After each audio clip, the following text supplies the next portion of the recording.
Good evening and welcome to the national news broadcast on ChannelEye. We are ready to bring you the top stories from home and around the world. I'm Natalia Veeravardhana. Hello there, good evening. I'm Prasanna Ranathunga. We'll start off with the headlines as usual.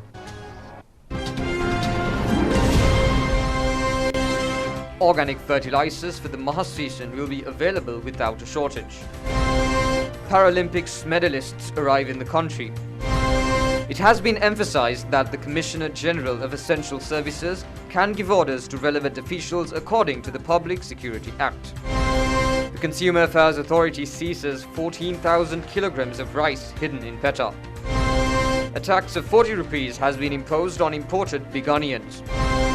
Sri Lanka is in the first place in terms of corona vaccination speed and percentage. A national education streaming hub has been launched. The Taliban shoots at Afghanistan people's protests. Moving to the top story for tonight, Sri Lankan sportspersons who won medals at Tokyo Paralympics arrived in the country this afternoon. A special ceremony has been organized at the Katunayake Bandaranaike International Airport to welcome them. Dinesh Priyantha won a gold medal with a new world record at F46 men's javelin throw event at Tokyo Paralympics Games. Samita Dulan won the bronze medal in F64 javelin throw event. Dinesh Priyantha and Samita Dulan were taken to the special guests terminal by the airport staff. Thereafter, they were subjected to PCR tests. State Minister Thenuka Vidanagamage, Sports Ministry Secretary Anuradha Vijayakone, Director General of Sports Development Department Amal Edari Singha, members of the National Sports Council and National Paralympics Association were present to welcome the sportsmen and women.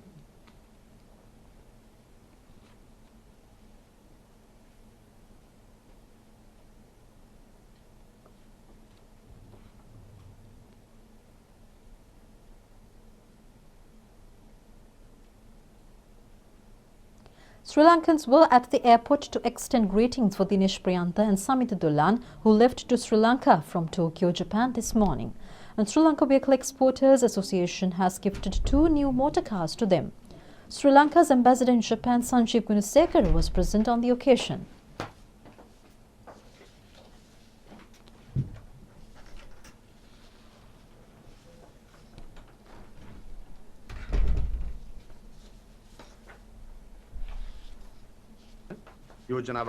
During a cabinet press briefing today, it was announced that a decision was taken to award financial rewards for the sportspersons for the victories and international games recognized by the National Sports Council according to the Sports Act. CoCabinet spokesman Minister Ramesh Patirana said that cabinet approval was given to the proposal submitted by Minister Namal Rajapaksa to provide financial allocations on the recommendations of the National Sports Council for Dinesh Priyantha, Samita Dulan and their coaches to encourage them and in recognition of their feats.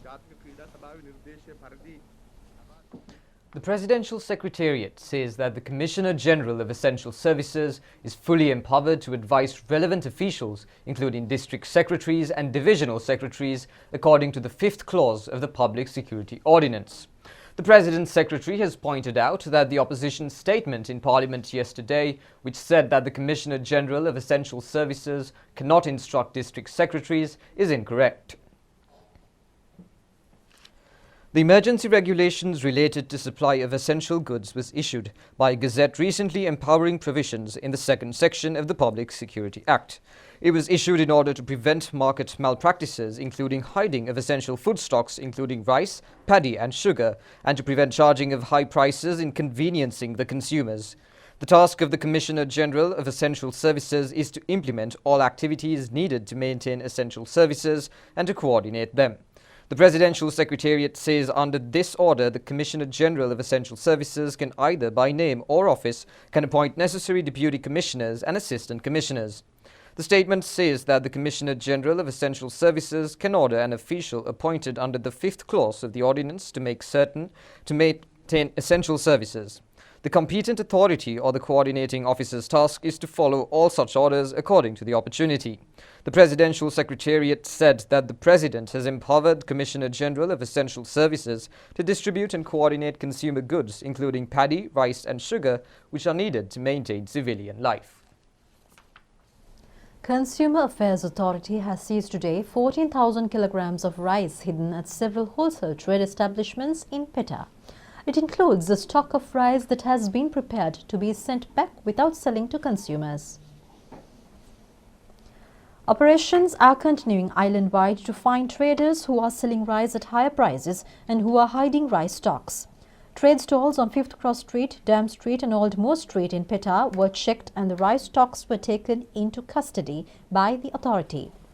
The Consumer Affairs Authority has received complaints that rice is not sold under controlled price.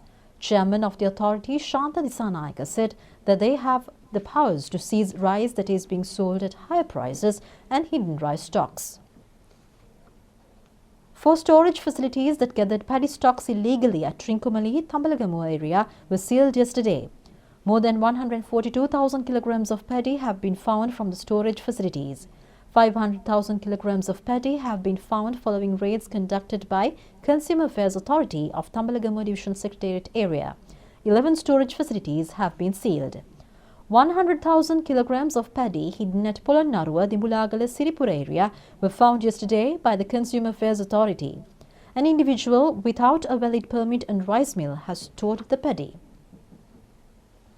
The government has decided to impose a tax of 40 rupees on imported big onions. During the cabinet press briefing today, Minister Mahindra Ranathunga said that the tax was imposed to protect local farmers. Minister Mahindra Ranathunga said that the national requirement of big onions is 290,000 metric tons. 60 metric tons of big onions will reach the market within these 2 months. If the big onions are imported, local farmers will face problems. Accordingly, the finance minister, paying attention to the issue, increased the tax by 40 rupees yesterday. The big onion farmers will not face any problems within the next 2 months. They will get a good price for their produce. Minister Ramesh Pathirana said that emergency regulations were imposed to protect consumers from errant traders. He said that small stocks gathered by paddy farmers will not be raided. Dialogue has agreed to implement Nanasa project through 4 channels along with 2 new channels to continuously implement the education process amidst the COVID-19 pandemic. The number of channels are scheduled to be increased up to 10 from the 1st of January. The Cabinet has approved the proposal submitted by President Gotabaya Rajapaksa to establish 5 technological parks. They will be established in Galle, Kurunegala, Anuradhapura, Kandy and Batiklo districts. A new company by the name of Technological Park Development Company will be established to implement the projects commercially. The Cabinet has approved a proposal to provide relief for the difficulties faced by small and medium-scale entrepreneurs. Approval has been given to make recommendations on relief, preparing a data system on small and medium-scale entrepreneurs and to appoint officials. The Cabinet has approved to declare areas under Vayambu Mahaala and Daduroya Irrigation Development Project as a special Mahavali economic zone. Vayambu Mahaala, which is 88.9 kilometers long, and North Central Mahaala, which has a length of 95.7 kilometers, are scheduled to be constructed within the next 2 years. Underdeveloped areas covering 26 divisional secretariat areas of the Puttalam, Anuradhapura and Matale districts have been identified to develop as an accelerated integrated rural development process. The Cabinet has approved to lease out on long-term basis to private investors to establish large-scale commercial dairy farms. The lands of the farms of National Livestock Development Board, which are not being used, and other state lands which are not being used, will be developed as modded farms. Permission has been given to import 4,200 cows to meet the national milk requirement. CoCabinet spokesman Ramesh Pathirana says that the government will be able to normalize the issue related to the foreign exchange. He mentioned this as a reply to a question raised by a journalist at the Cabinet press briefing today. We have been encountering this foreign currency issue for some time. Firstly, because we lost that income from the tourism industry. Annually, we used to get about $4 billion US. So consecutive years, 2020 and 2021, we have lost that income, which is coming up to about 7 to 8 billion US. Yes, we are facing a foreign currency issue, but we are hopeful that we should be able to revamp this situation. The pressure would be eased off in weeks to come because we have settled, we've paid the due loan, and also we are getting assistance from the other quarters. Currency swaps are in place, so we should be able to provide that necessary facilities to the importers in time to come. The finance draft bill debated in Parliament today was passed with a majority of votes. 134 members voted in favour while 44 voted against. Meanwhile, Sri Lanka's Securities and Exchange Commission draft bill passed with amendments without a vote being taken. Finance Minister Rajapaksa commenced the debate today. Minister of Finance Rajapaksa said that use of medicines and oxygen increased by twofold. A large sum of additional funds have been used for them. Allowances for public servants have been increased. More allowances have to be paid for the health sector. Expenditure in all sectors has increased. The income of the country has at a low level when compared with the expenditure. The government has lost about 1,500 million rupees to 1,600 billion rupees in revenue. It will be possible to achieve a favourable situation in foreign exchange by the end of this year. It has become possible to produce several goods in the country which has been brought earlier from foreign countries due to encouragement given. Local and foreign investors have been encouraged to produce several medicines needed by the country. Accordingly, saline needed by the country was produced locally. Attempts are being made to earn foreign exchange as well as to save them through such policies. Giving COVID vaccines to the individuals between the age of 20 and 29 in Colombo, Gampaha, Kalutara, Galle and Hambantota districts is continuing. Vaccination programs in those districts were conducted successfully today. Vaccination of persons between 20 and 29 years took place at Battarmulla theatre premises under the COVID vaccination program.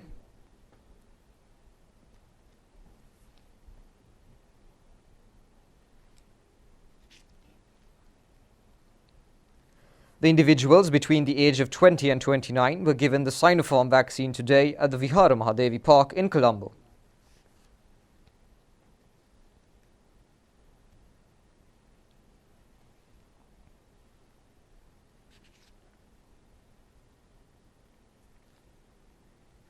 Director of the Sri Jayawardhanapura Hospital, Dr. Ratnasiri Hevage, says that persons above 20 years can get the vaccine at the hospital by registering over e-channeling website. Giving first dose of the Pfizer vaccine for individuals between 20 and 29 years in the Mathura district will commence tomorrow.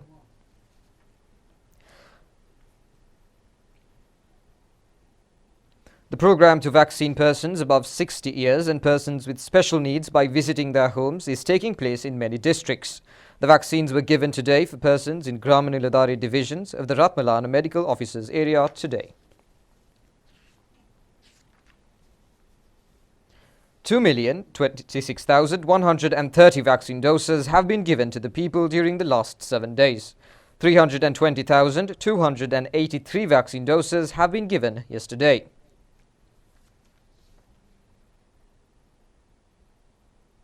Minister Prasanna Ranathunga says that it will be possible to lift travel restrictions by achieving vaccination targets. He mentioned this during a discussion with a group of Russian journalists yesterday.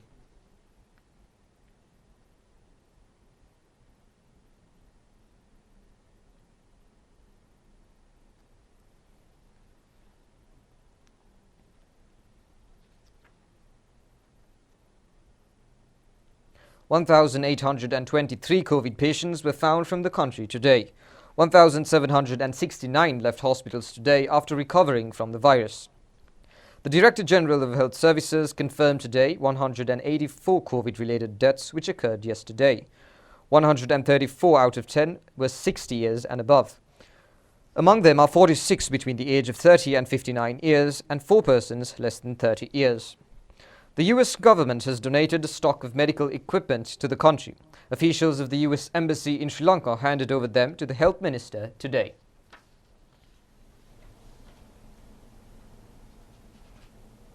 Deputy Director General of Health Services Dr. Hemanta Herath says that health authorities are still conducting tests in connection with giving COVID vaccines to children. He said that experts will give their recommendations in future.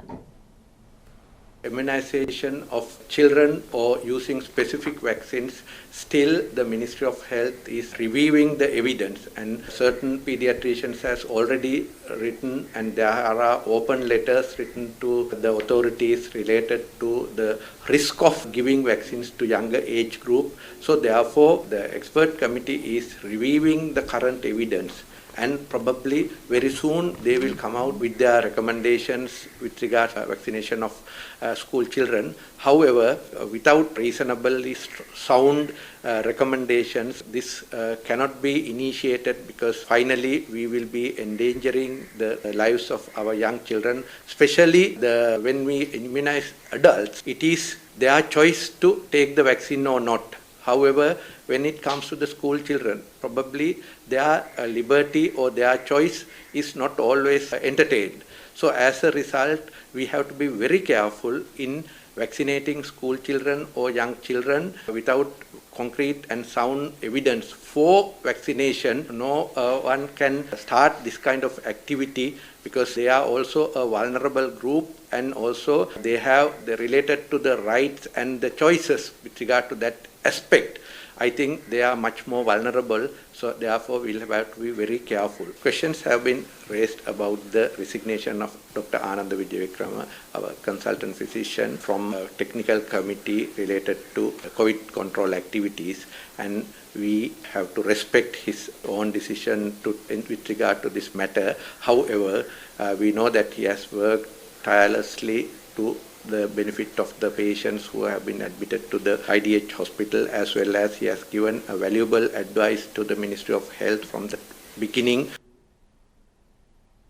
Dr. Chitramali De Silva said it is important for the pregnant mothers to get the COVID vaccine in order to prevent being infected with the coronavirus.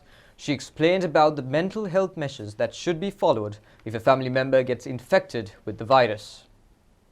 We have experienced nearly 5,500 pregnant mothers infected with COVID-19 virus up to now, starting from last year. So this is not a small number. The numbers are increasing, especially in the current wave of the epidemic. And also among these mothers, we have observed 40 maternal deaths due to COVID-19 infection. So these are not small numbers. So COVID will be the major cause of death for maternal deaths during this year. So therefore, we have to pay a lot of attention to protect our pregnant mothers from COVID infection. So one way is to immunize our pregnant mothers, vaccinate our pregnant mothers for COVID-19. So this has been happening now from last 2-3 months, and we have achieved nearly about 70% coverage up to now. There are some more to be vaccinated, and now the vaccines are again available, so they can contact the MOH office or the public health midwife or the MOH office, and then get the place of vaccination and get the appointment and go and get the vaccination. So vaccination is one way to prevent severe complications of pregnancy, COVID related complications, and also to prevent deaths. So that is our main aim of doing vaccination. So therefore, others should go and get their vaccination from the closest available clinic. And also, even after getting the vaccination, they should practice all personal protective measures, especially wearing a mask when they are going out, limiting the travel, limiting going out from home, and always wear a mask, and also cleaning the hands, washing hands with either soap and water or using a sanitizer, and also avoiding the crowded places and not going to do day-to-day work outside. So I think we have to protect our pregnant mothers, and mothers are precious, because it's not only the mother, you have to care for your baby who is within your tummy. So please protect the mother and the newborn, and also the family members also have a responsibility, right? If the family member having respiratory symptoms or suspected of COVID, pregnant mothers should not be going and serving these family members. So they have to be isolated. And also always, if there is a suspected person at home, wear a mask. So by that, I think the pregnant mothers can be protected even if if there is an infected person within the household. Now the home quarantine is allowed for pregnant mothers as well if they do not have any respiratory problems, and also if they don't have any high risk conditions or comorbidities, they can be allowed to undergo home quarantine, but there has to be a proper supervision by the health authorities. Public health midwife and MOH office staff, they should have a close communication on regular basis to see whether this pregnant mother is having any complications or any problem. If so, they have to be evacuated for hospital quarantine. So otherwise, even the pregnant or the postpartum mother after the delivery are now being discharged early to be with the family so that they will be more comfortable with the home setting rather than in a hospital. Sri Lanka is still in the first place in connection with vaccination speed and the percentage reported within a week. Our World in Data issues that Sri Lanka remains closer to developed countries in the entire vaccination process. According to the Epidemiology Unit, 12,823,847 have been given the first dose of the vaccine and 9,914,851 have been given both doses of the vaccine. Sri Lanka is reported as a country which uses vaccines recognized by the World Health Organization. The first dose of the Sinopharm vaccine has been given to 10,110,000, while the second dose has been given to 7,562,000. Apart from that, the Sputnik V, Covishield, Pfizer and Moderna vaccines are being given in certain areas. Sri Lanka has vaccinated 59% of its population, while 42% has been fully vaccinated. The United Arab Emirates, which has conducted the highest vaccination in the world according to the population, has reported those figures as 88 and 76%. In Britain, it is 71% and 63%, while in the European Union, it is 65% and 58%. In the US, it's 62% and 52%, and in Singapore, it's 79 and 76%. In South Asia, Sri Lanka is above India, Bangladesh, Pakistan and Nepal. 37% of India's population has been given one dose of a vaccine and 11% has been fully vaccinated. 21% of the population of Pakistan has been given one dose of a vaccine, while 8.9% has been given both vaccine doses. It is 11.6% and 6.3% in Bangladesh. Sri Lanka has been commended by the World Health Organization and various international organizations for methodically conducting the vaccination program. Prime Minister Mahindra Rajapaksa has instructed Prisons Department and the Urban Development Authority to pay a special attention on children with female prison inmates. The Prime Minister mentioned this while paying a special attention on the steps taken to shift Velikada prison complex to Horana Minlava area. 200 acres have been allocated for the prison complex. The progress review was conducted over Zoom technology. 30 billion rupees will be spent on the project, which is to be completed in 2024. Under the present economic situation, the Treasury does not allocate funds for the project.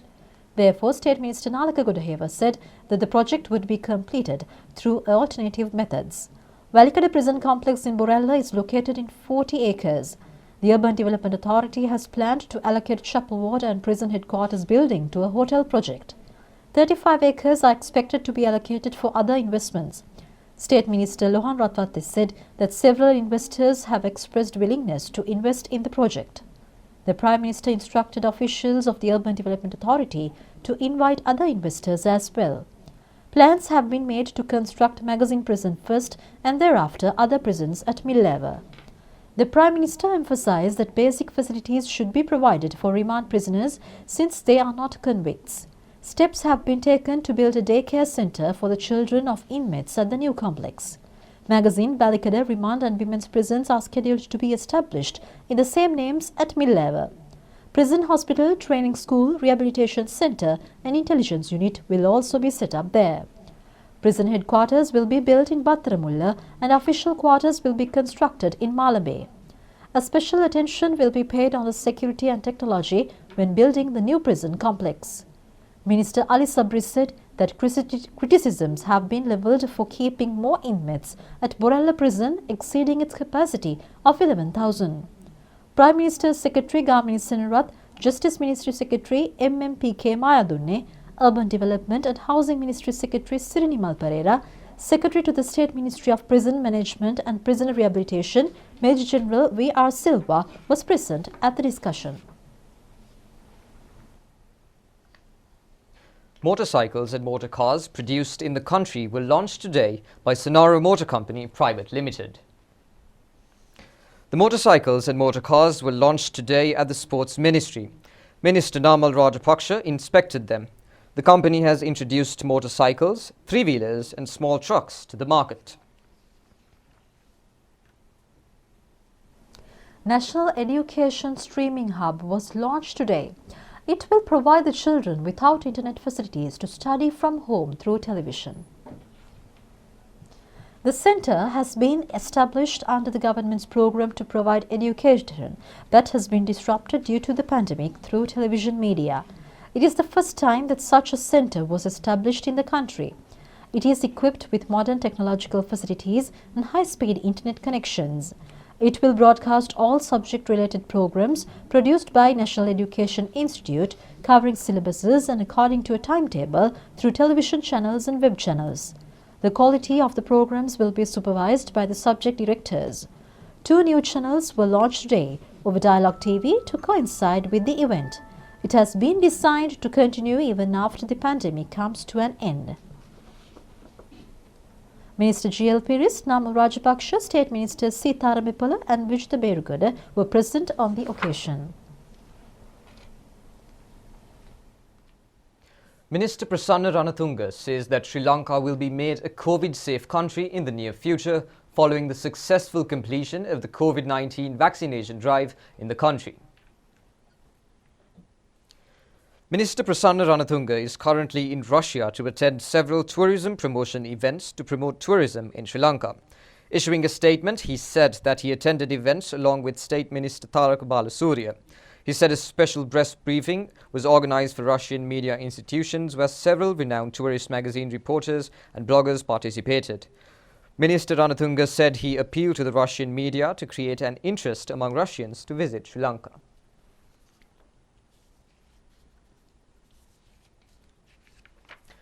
The Irrigation Ministry says that renovations to 1,400 rural tanks and canals were commenced during the past 7 months under the National Irrigation Prosperity Programme.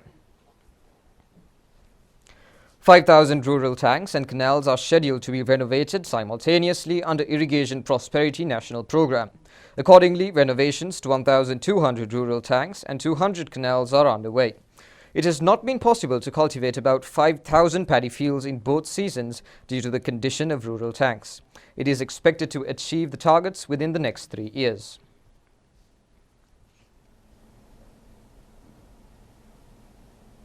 A program has been launched to popularize coconut, palmyra and kettle-related products in foreign countries. As an initial step, State Minister Plantation Industries and a delegation of Palmyra Development Board are touring France. State Minister Arundhika Fernando, Palmyra Development Board Chairman Krishantha Pathiraja and a group of representatives are visiting France. New representatives have been appointed to distribute coconut and palmyra-related products in France. A centre to sell those products was opened in France. Reports say that Sri Lanka delegation has attended the discussions on distribution and popularizing of those products. Frontline businessmen in France have commended the program of President Gotabaya Rajapaksa to use organic fertilizer for food production without using chemical fertilizer.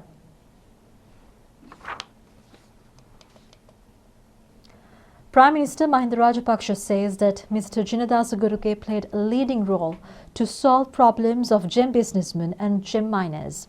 Issuing a condolence message, the Prime Minister has pointed out that Mr. Guruke is considered in the country as a humanist going beyond business field.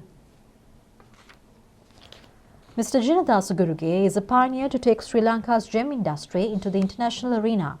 Prime Minister Mahindra Rajapaksa has pointed out during a short period of entering the gem industry, he was able to make Guruke Gems a shining name internationally. The Prime Minister's condolence message said that Mr. Guruke, who was committed to the development of local gem industry, was strength to a large group of people in the gem industry.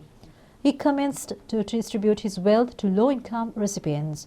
The Prime Minister said that his contribution to uplift local economy was immense. That's all the news for today. Join us again at the same time tomorrow. Good night. Good night and stay safe.